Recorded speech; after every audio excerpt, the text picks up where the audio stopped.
Yo, what's up guys? Rago from Mackite. So today we're gonna do an in-depth review on the North Flare. And this is their wake style, park style board. I have it in the 143, a little small for somebody my size at about 180 pounds. But regardless, I've had a ton of sessions now in Flatwater, in the Chop, and as well at a few different cable parks. And I've got a pretty good idea of where this board stacks up compared to some of the other park style boards. Definitely not the most popular board out there right now, but for the handful of people out there who might be looking, whether you're looking at the refraction or the other options out there, hopefully this video will give you a good idea where this board stacks up and what you can expect if you're going kiteboarding or even at the cable park with this one. So let's dive into it.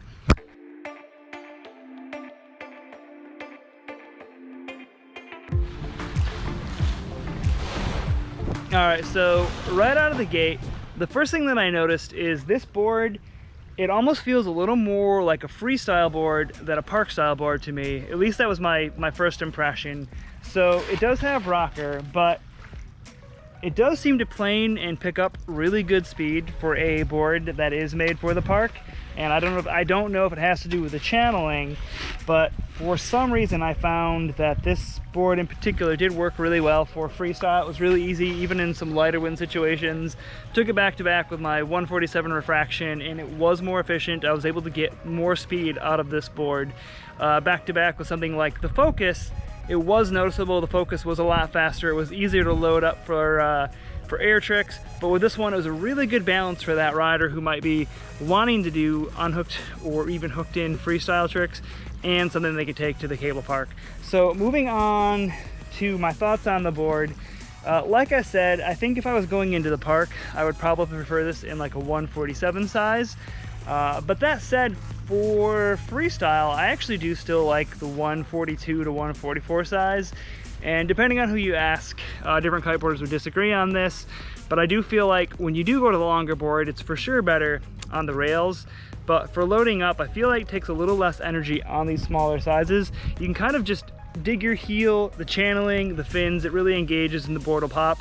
If you're on something like a 147, the technique's a little different. You have to scoop a little more, and I have to throw my weight a little back behind my hips, and it does take a little more energy. So something to consider if you're looking at the sizing for the rails. For sure, 147's amazing, but I think if you're debating between those two sizes, 143 is going to be fine for most average weight riders in that 165 to 185 weight range. So moving on to the base of the board, they do have a PTEX grind base, it looks like, and some channeling. So a lot of times for wake style boards, people kind of prefer to not have any channeling in the board. And again, this is one of those kind of more personal preference things. Coming off the refraction, I did find that I really enjoyed that board. It was a little more slippery on the water. So coming off the refraction, it was a bit of a shock to take this into the cable park and start hitting rails with it. And some people, they don't like having channeling on the board, but you can see that it's not that aggressive. There's nothing that's gonna really like lock up or trip you up or anything like that. So it is a really smart design as far as the channeling. It does work really well.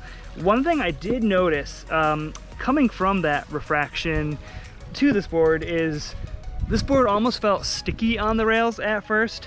And I'm not sure if it has to do with the materials in the grind base or the channeling or what exactly it was, but it took me probably a good 4 days to figure it out. And then I kind of got used to it, and I did find that I did start to like it. Like on round rails, it actually seems to lock in a little bit better. But that was sort of a personal preference thing and just something to think about. But with boards like the refraction with nothing on the bottom as far as channeling or whatever material they use, it was a little bit slipperier. And that board, it did have the flex tips. So something I did like about the refraction is there was something right around here where if you leaned into a press, it really locked into it. You don't have anything like that on this. It's a little more of a utilitarian design, kind of more basic, but it does press well, it does lock well, and since it is kind of air trick oriented, it's kind of like taking a crossover wake board into the park where you have a little bit more stiffness because the board is made for air tricks but also for hitting features. Once you kind of get used to the fact that it does seem to be just a tiny bit slower on the rails and a little more locked in, one thing that I did like about this board is the landings feel super locked in on this one. So again, a lot of it has to do with this channeling, but when I touch down on the refraction, I really have to consciously lock in one of the channels at the edge of the board to get a bit of control, and I got really used to kind of landing and having that really playful feel on the board. And this board has a really good balance between playful and locked in. It certainly doesn't feel like a locked in tracking board like a pure dedicated freestyle board or a big air board or anything like that. So it has a good balance of play and freedom, but I wouldn't say it's the most playful board out there available. But for the landings, it is nice having that little bit of extra control, a little extra control on the rail, a little extra control on the landing, and that is something that I came to appreciate while riding this at the cable. Now, as far as speed at the cable park, I would say all kiteboards are a little bit faster than a traditional cable board, but once you get used to the technique, I wouldn't feel bad about making this my one board quiver. If I was going to use a board for cable and for kite, I would say this is a really good design. I've been having a lot of fun with this one, and it has been working well.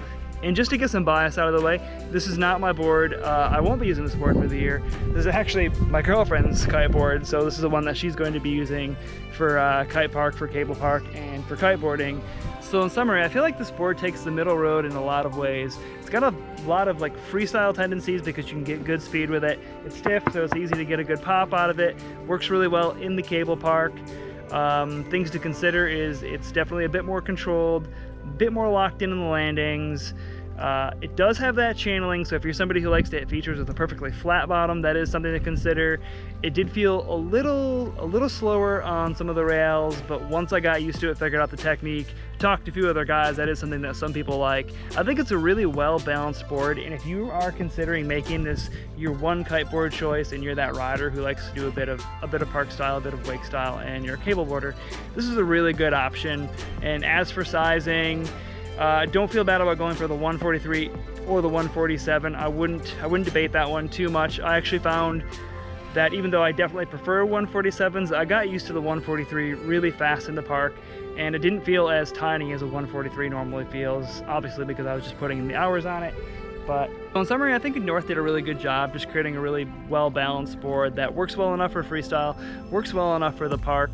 I wouldn't say it's the greatest freestyle board, I wouldn't say it's the greatest park board, but it's a board that sits right in between really well, and North has done a good job making something that I would be really happy with if this was like a board that I was taking on a trip where my only option was doing flat water tricks. I would be stoked to do some freestyle on this board.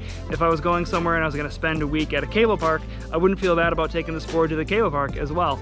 So if you're looking at this one, it's a really good option, not quite as playful as a refraction, a little more locked in on the rails, a little more locked in on the landings, and I would say it's a bit faster than refraction on the water as well, so probably gonna have a leg up in the air trick category, and maybe a small step down in the rail category, just because Slingshot does have those like flex tips that help lock into presses and little details like that that might give it a leg up there.